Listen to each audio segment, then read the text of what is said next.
नमस्कार दोस्तों, स्वागत है आप सभी का हमारे YouTube channel daily current affairs point पे। दोस्तों आज है 8 अगस्त, तो आज हम लोग 8 अगस्त से रिलेटेड करंट अफेयर्स पढ़ेंगे। दोस्तों वीडियो को शुरू करने से पहले आप सभी लोग चैनल को सब्सक्राइब कर लीजिए, जिससे कि हर एक नए वीडियो का नोटिफिकेशन आपको टाइम पे मिलता रहे। तो चलिए शुरू करते हैं आज की video. National mineral development corporation NMDC के नए CMD किसे बनाया गया है? तो ये बनाया गया है सुमित देब को। इससे पहले सुमित देब NMDC में कार्मिक निदेशक के पद पर कार्य कर रहे थे और इन्होंने किसको रिप्लेस किया है? तो इन्होंने रिप्लेस किया है N बैजेंद्र कुमार जी को। चलिए नेक्स्ट क्वेश्चन देखते हैं। RBI ने किस योजना के तहत बिना इंटरनेट के 200 रुपये तक के लेन देन की सुविधा शुरू की है? तो ये शुरू की है पायलट योजना यानी कि पायलट स्कीम के तहत। भारतीय रिजर्व बैंक ने पायलट स्कीम के आधार पर ऑफलाइन यानी कि बिना इंटरनेट, कार्ड और मोबाइल के जरिए 200 रुपये तक के पेमेंट की अनुमति दे दी गई है। तो ये अनुमति किनको दी गई है? तो ये अनुमति उन लोगों को दी गई है जिनके पास इंटरनेट कनेक्टिविटी नहीं है या फिर जहां पर इंटरनेट कनेक्टिविटी अच्छी नहीं आती है, तो उन्हें डिजिटल लेन देन से जोड़ने के लिए RBI ने ये पहल शुरू की है। चलिए नेक्स्ट क्वेश्चन देखते हैं। केंद्रीय शिक्षा मंत्री ने किस राज्य में भारतीय प्रबंधन संस्थान यानी कि IIM भवन की आधारशिला रखी है? तो ये रखी है हिमाचल प्रदेश में। तो सबसे पहले जान लेते हैं कि केंद्रीय शिक्षा मंत्री का नाम क्या है। तो केंद्रीय शिक्षा मंत्री का नाम है रमेश पोखरियाल। अगर बात करें हम हिमाचल प्रदेश की, तो हिमाचल प्रदेश के मुख्यमंत्री हैं जयराम ठाकुर और यहाँ के राज्यपाल हैं बंडारू दत्तात्रेय। हिमाचल की राजधानी है शिमला और यहाँ की दूसरी राजधानी है धर्मशाला। चलिए नेक्स्ट क्वेश्चन देखते हैं। अमेजिंग अयोध्या नामक पुस्तक किसने लिखी? तो ये पुस्तक लिखी है नीना रॉय ने। नीना रॉय एक बहुत प्रसिद्ध लेखिका हैं और इस किताब को नीना रॉय ने लिखा है। और इस किताब में श्री राम और सीता जी के जीवन के बारे में विस्तार से वर्णन किया गया है। साथ ही साथ अयोध्या के बारे में भी बताया गया है। चलिए अयोध्या के बारे में कुछ फैक्ट्स जान लेते हैं। तो अयोध्या सरयू नदी के किनारे स्थित है और अभी हाल ही में 5 अगस्त 2020 को राम जन्मभूमि मंदिर की आधारशिला अयोध्या में रखी गई और इसकी आधारशिला रखी थी देश के प्रधानमंत्री नरेंद्र मोदी जी ने। और राम मंदिर पर अंतिम फैसला 9 नवंबर 2019 को देश के तत्कालीन chief justice of India Ranjan Gogoi ji द्वारा दिया गया था। चलिए नेक्स्ट क्वेश्चन देखते हैं। RBI ने तनावग्रस्त लोन को बिना NPA घोषित किए उसकी रीस्ट्रक्चरिंग का सुझाव देने के लिए किसकी अध्यक्षता में कमेटी का गठन किया है? तो ये गठन किया है KV कामत की अध्यक्षता में। हुआ ये है कि कोविड-19 महामारी की वजह से सारा काम, सारी इंडस्ट्रीज, सारी फैक्ट्रीज बंद हो गई हैं। तो जो बड़े बड़े व्यापारी हैं जिन्होंने लोन ले रखा है, अब वो काम बंद होने की वजह से उसे चुका नहीं पा रहे हैं। तो इस तरह के लोन को NPA ना हो जाए, इसलिए RBI ने इसकी रीस्ट्रक्चरिंग के लिए KV कामत, जो कि न्यू डेवलपमेंट बैंक के पूर्व चेयरमैन हैं, उनकी अध्यक्षता में एक कमेटी का गठन किया है। चलिए नेक्स्ट क्वेश्चन देखते हैं। ICC T20 वर्ल्ड कप 2021 की मेज़बानी कौन करेगा? तो ये मेज़बानी करेगा भारत।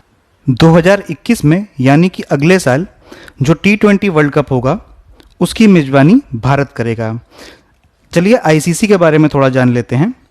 ICC की स्थापना 1909 में यानी कि 1909 में हुई थी और इसका हेडक्वार्टर है दुबई में और इसके अध्यक्ष शशांक मनोहर थे, लेकिन अब इन्होंने इस्तीफा दे दिया है। तो जब तक इस पद के लिए चुनाव नहीं हो जाते तो इमरान ख्वाजा ICC के कार्यवाहक अध्यक्ष के रूप में कार्य करते रहेंगे। चलिए नेक्स्ट क्वेश्चन देखते हैं। भारत किस देश में होने वाले कावकाज 2020 अभ्यास का हिस्सा बनेगा? तो ये बनेगा रूस में। ये रूस में होने वाली एक मिलिट्री एक्सरसाइज है जिसमें भारत अब हिस्सा लेगा। भारत के अलावा इस एक्सरसाइज में चाइना, ईरान, पाकिस्तान समेत कई सारे देश हिस्सा लेंगे। चलिए रूस के बारे में थोड़ा सा जान लेते हैं। रूस की राजधानी है मॉस्को और यहाँ पे करेंसी चलती है रूबल। व्लादिमीर पुतिन ने वहाँ की संसद में अधिनियम पारित करवा लिया है जिसके तहत अब वो 2036 तक रूस के राष्ट्रपति बने रहेंगे।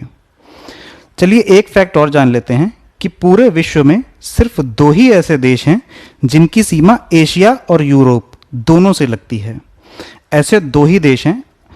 पहला देश है रशिया यानी कि रूस और दूसरा है तुर्की यानी कि टर्की। तुर्की के बारे में एक इम्पॉर्टेंट फैक्ट याद रखिएगा। तुर्की का जो एशिया वाला भाग है उसको बोलते हैं अनातोलिया और जो यूरोपीय भाग है उसको बोलते हैं थ्रेस। ये याद रखिएगा, बहुत इंपॉर्टेंट है। चलिए नेक्स्ट क्वेश्चन देखते हैं। स्मार्ट इंडिया हैकेथॉन 2020 में प्रथम पुरस्कार किसने जीता? तो ये जीत लिया है डाइट ने। डाइट का फुल फॉर्म है defence institute of advanced technology और इसका मुख्यालय कहाँ स्थित है? तो इसका मुख्यालय स्थित है पुणे महाराष्ट्र में। चलिए महाराष्ट्र के बारे में थोड़ा सा जान लेते हैं। महाराष्ट्र के मुख्यमंत्री हैं उद्धव ठाकरे और उप मुख्यमंत्री हैं अजीत पवार।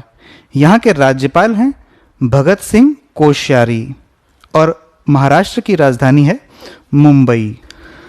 महाराष्ट्र को अगर करंट से रिलेट करके देखें तो टैप वाटर रैंकिंग में देश में टॉप पर है मुंबई। और महाराष्ट्र सरकार ने अभी हाल ही में ऑनलाइन क्लासेस शुरू करने के लिए गूगल के साथ समझौता किया है और ऐसा करने वाला महाराष्ट्र देश का पहला राज्य बन गया है। चलिए नेक्स्ट क्वेश्चन देखते हैं। किस केंद्र शासित प्रदेश में ई ज्ञान मित्र ऐप लॉन्च किया है? तो ये लॉन्च किया गया है दादरा एवं नगर हवेली और दमन दीव में। कोविड-19 महामारी की वजह से पूरे देश में सभी स्कूल कॉलेज बंद हैं। ई ज्ञान मित्र ऐप एक ऑनलाइन एजुकेशन पोर्टल है जिसके द्वारा यहाँ के बच्चों को ऑनलाइन क्लासेस दी जाएंगी। चलिए जान लेते हैं थोड़ा सा दादरा एवं नगर हवेली और दमन दीव के बारे में। पहले दादरा नगर हवेली और दमन दीव 2 अलग अलग केंद्र शासित प्रदेश हुआ करते थे, लेकिन अभी हाल ही में दोनों को मिला करके एक केंद्र शासित प्रदेश बना दिया गया है। यहाँ के उपराज्यपाल हैं प्रफुल्ल पटेल और यहाँ की राजधानी है दमन। ये याद रखिएगा। चलिए नेक्स्ट क्वेश्चन देखते हैं। किस राज्य के देवलाली से पहली किसान रेल का शुभारंभ किया गया है? तो ये शुरू किया गया है महाराष्ट्र से। पहली किसान रेल का शुभारंभ रेल मंत्री पीयूष गोयल ने महाराष्ट्र के देवलाली से किया है।